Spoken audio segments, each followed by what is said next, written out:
বিসমিল্লাহির রহমানির রহিম। আসসালামু আলাইকুম। কেমন আছেন আপনারা সবাই? আশা করি অনেক ভালো আছেন। আমি রুজিনা কুকিং অ্যান্ড ব্লগ থেকে চলে আসলাম আপনাদের সামনে। আজকে এই গরমের কি বলবো, কলিজা এবং প্রাণ ঠান্ডা করার একটা সেরা স্বাদের অসম্ভব মজার একটা তরমুজের শরবতের রেসিপি। শরবত এবং জুস এবং ডেজার্ট যেটাই বলেন না কেন, দুর্দান্ত স্বাদের একটা রেসিপি নিয়ে আজকে চলে আসলাম আপনাদের সামনে। তো এই রেসিপিটা আপনারা খুব সহজেই তৈরি করে নিতে পারেন। ঘরে তৈরি করে ফ্রিজে রেখে দিবেন। এই গরমে যখন পরানটা ছটফট করবে গরমে, তখনই ফ্রিজ থেকে নামিয়ে ঠান্ডা পরিবেশন করবেন। এবং বাচ্চারা যখন স্কুল থেকে আসবে তখন বাচ্চাদেরকে দিবেন একটু হালকা ঠান্ডা করে। এই শরবতটা এতটাই উপকারী, এটার মধ্যে যতটা উপকরণ এখানে দেওয়া আছে প্রতিটা উপকরণই আমাদের স্বাস্থ্যের জন্য অনেক ভালো, বাচ্চাদের স্বাস্থ্যের জন্য ভালো। যেমন তরমুজ, তারপরে দুধ, তারপরে আপনার সাবুদানা, প্রতিটা জিনিসই আমাদের শরীরের জন্য খুবই উপকারী, আমাদের বাচ্চাদেরও। তো আমরা চেষ্টা করবো এভাবে করে গরমে এই শরবত তৈরি করে ফ্রিজে রেখে দিব। বাচ্চাদেরকে এবং বড়োদেরকে ফ্রিজ থেকে ঠান্ডা নামিয়ে দিব, পরিবেশন করব। মন প্রাণ কলিজা নিমিশেই ঠান্ডা হয়ে যাবে। তো চলুন কথা না বাড়িয়ে মূল রেসিপিতে চলে যাই, দেখে নেই কীভাবে করে আজকে রেসিপিটা করা হলো। আর হ্যাঁ বন্ধুরা, আজকের এই ভিডিও যদি ভালো লেগে থাকে, এই শরবত এবং ডেজার্ট, অবশ্যই ভিডিওতে লাইক দিবেন, শেয়ার দিয়ে দিবেন। আর আমার চ্যানেলটাকে সাবস্ক্রাইব করে আমার এই ধরনের মজার এবং নিত্য নতুন রেসিপি পাওয়ার জন্য আমার চ্যানেলের সাথেই থাকবেন। পাশে থাকা বেল আইকনটা ক্লিক করে রাখবেন, যাতে করে নতুন ভিডিও আপলোড দেওয়ার সাথে সাথে আপনাদের কাছে পৌঁছে যায়। চলুন দেখে নিই কীভাবে করে আজকে আমার এই শরবত এবং ডেজার্টের রেসিপিটা করা হলো। তো এই দেখা শুরু করার আগে অবশ্যই ভিডিওতে একটা লাইক এবং শেয়ার দিয়ে দিব। শেয়ার দিয়ে তারপর দেখা শুরু করি।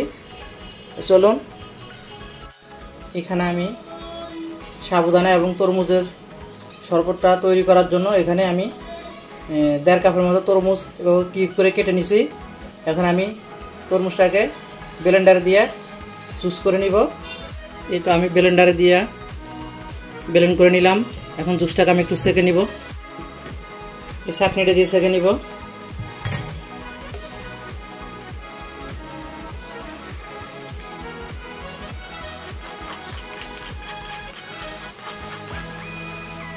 এই জুসটা সেঁকে নেওয়া হয়ে গেল। এখন পরবর্তী ধাপে চলে যাব।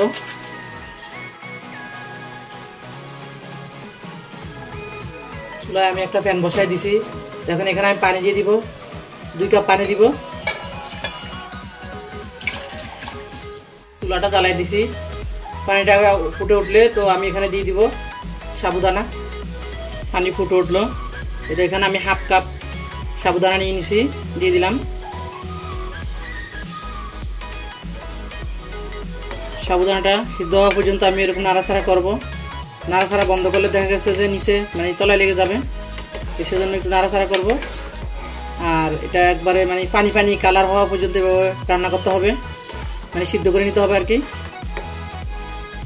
এই তো সাবুদানাগুলো সিদ্ধ হয়ে গেল। এই যে পানি একটা কালার চলে আসছে, দেখতেই পাচ্ছেন। যখন কাঁচা ছিল তখন ছিল সাদা, এখন পানি হয়ে গেছে। যাই হোক, আমি চুলা থেকে নামিয়ে এটাকে চাটনির ভিতরে সেঁকে তারপরে ঠান্ডা পানি দিয়ে আমি ধুয়ে নিব, যাতে জড়জড়া থাকে সাবুদানাগুলা। চুলা আমি ফ্যান বসাই দিলাম। তা আমি এখন দিয়ে দিব এখানে দুধ। প্রথমে আমি 2 কাপ দুধ দিয়ে দিব। এখানে দিয়ে দিলাম আমি 2 কাপ দুধ। এখানে দিয়ে দিব আগে থেকে তৈরি করে রাখা সেই তরমুজের জুসটা। 1.5 কাপের মতো জুস হয়েছে। এখানে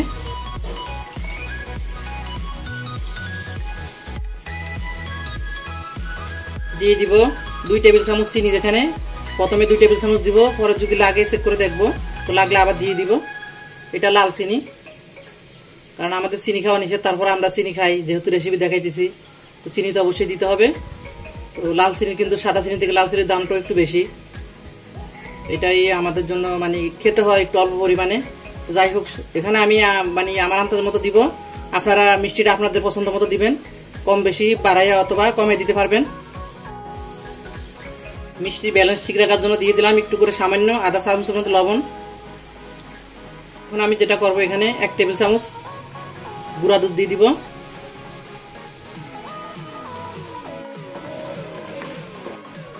দুধটা এই যে ফুটে উঠছে, এখন আমি সাবুদানা দিয়ে দিব এখানে।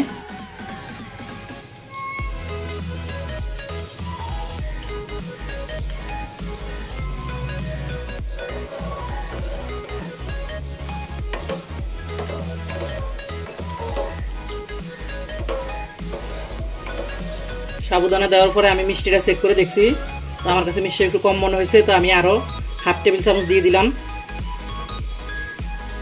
শরবত অথবা ডেজার্ট যেটাই বলেন না কেন একদম রেডি। এই যে হয়ে গেল।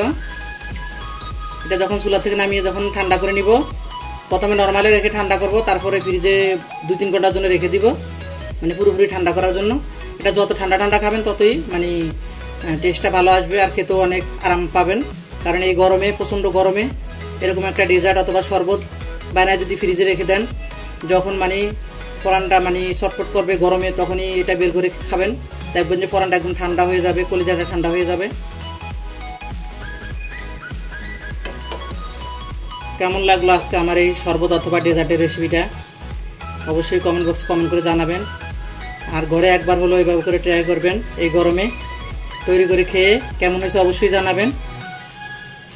তো আমার আজকের এই শরবত অথবা ডেজার্টের রেসিপি যদি আপনাদের কাছে ভালো লেগে থাকে, প্লিজ আপনাদের কাছে রিকোয়েস্ট হইল, যারা আমার চ্যানেলটাকে সাবস্ক্রাইব করছেন তাদেরকে অসংখ্য ধন্যবাদ। আর যারা এখনও করেননি, প্লিজ তারা আমার চ্যানেলটাকে সাবস্ক্রাইব করে দিবেন, আর লাইক দিবেন, বেশি বেশি করে শেয়ার দিবেন, পাশে থাকা বেল আইকনটা ক্লিক করে রাখবেন, যাতে করে নতুন নতুন ভিডিও আপলোড দেওয়ার সাথে সাথে আপনাদের কাছে পৌঁছে যায়।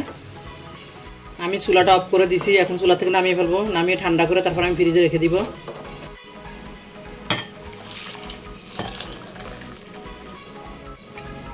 শরবতটা কোনো অবস্থাতেই গরম গরম ফ্রিজে রাখা যাবে না, তো ঠান্ডা করে নিতে হবে অবশ্যই।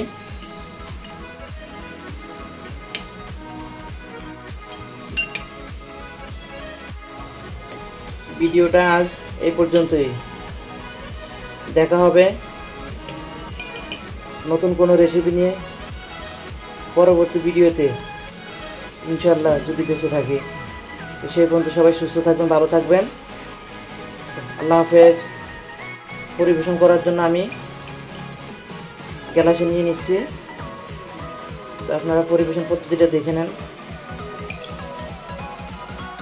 পরেতে আমি এই যে ছোট ছোট কিউব করে তরমুজ দিচ্ছি, এটা জাস্ট দেখার সৌন্দর্যের জন্য, আর খেতেও অসম্ভব মজার হয়।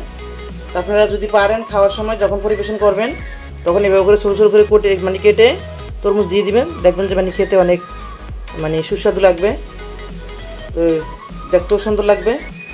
তো এটাই আর কি।